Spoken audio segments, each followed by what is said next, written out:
Hey everybody, it's beautiful outside. This is Marlon, and I want to jump right into this good conversation with you.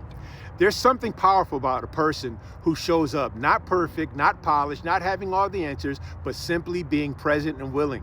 In a world that often measures worth by credentials, status, and perfection, it's easy to feel like you don't qualify or make a difference. You may look at your life and think to yourself, I still have things to fix. I still have questions. I'm still trying to figure it out.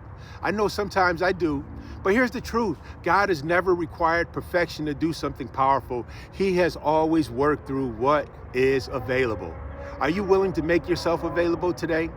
I wrote a quote. It says, do not underestimate your possibilities. God has never had a perfect vessel to flow through. He takes what is available and uses it.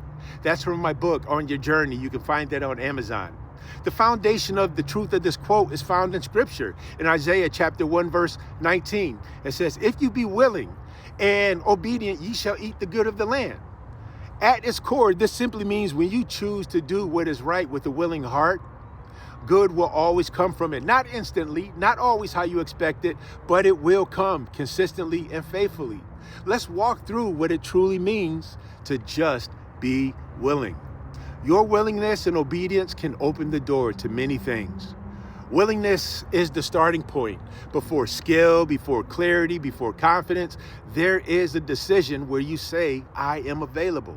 God doesn't begin with perfection. He begins with participation. If you look to the Bible, we can think about Moses. When God called him, Moses immediately listed his shortcomings.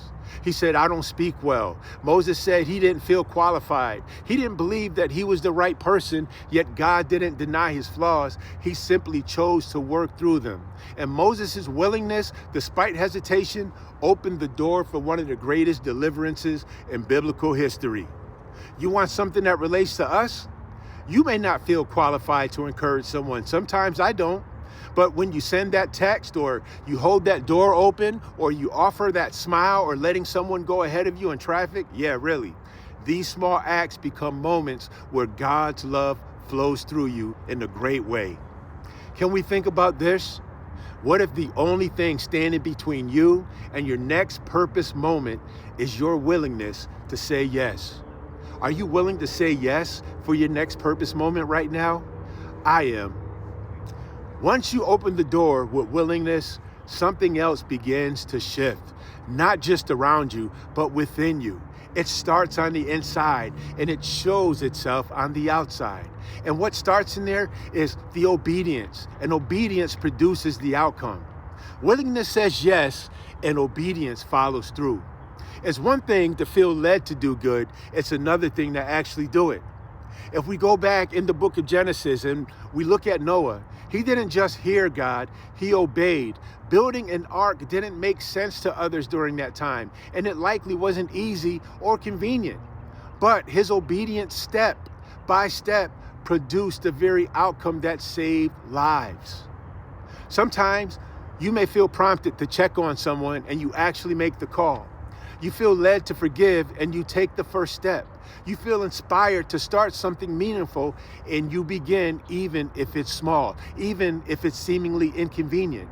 That's obedience, and that's where results are born. Let's think about this. I'll ask this question. What good can come into our life if we consistently acted on the good we feel called to do? What good will come out of your life when you're ready to act on the good that you're led to do? Here's the beautiful part. When willingness and obedience come together, they begin to shape us into something greater than what we can ever imagine. His ways are above our ways. His thoughts are above our thoughts. That's right.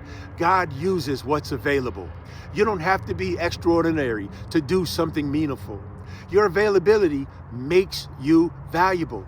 God isn't searching for flawless people, because I know I have many flaws. He's looking for open hearts. Will you open your heart today so that God can use you? Let's look at David. He wasn't chosen because he looked like a king. In fact, he was overlooked at first, but God saw his heart, his willingness to serve, to trust, to step forward, made him the one that God used to just slew Goliath.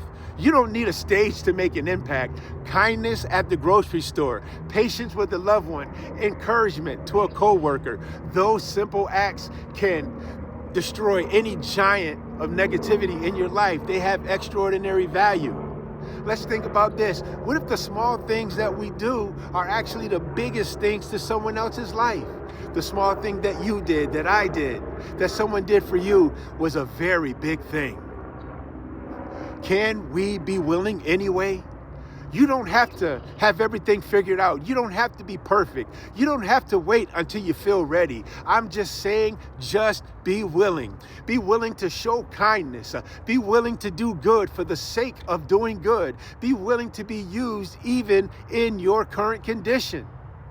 Because when you make yourself available, God will take what you offer, whether it's your time, your heart, your effort, and he will multiply it into something meaningful beyond what you can see, some fish and some loaves of bread. So accept where you are, embrace who you are, and step forward with what you have. Be willing, be obedient, and trust that something good is already on the way. Are you ready to be willing? Are you ready to be obedient? Are you willing to receive and be a part of the good that is coming your way and in the way of somebody else's life? My name is Marlon, and I'm so glad we had this conversation, and I'm so glad that you may find yourself in a position where you are just being willing. And I'll be willing to talk to you again real soon.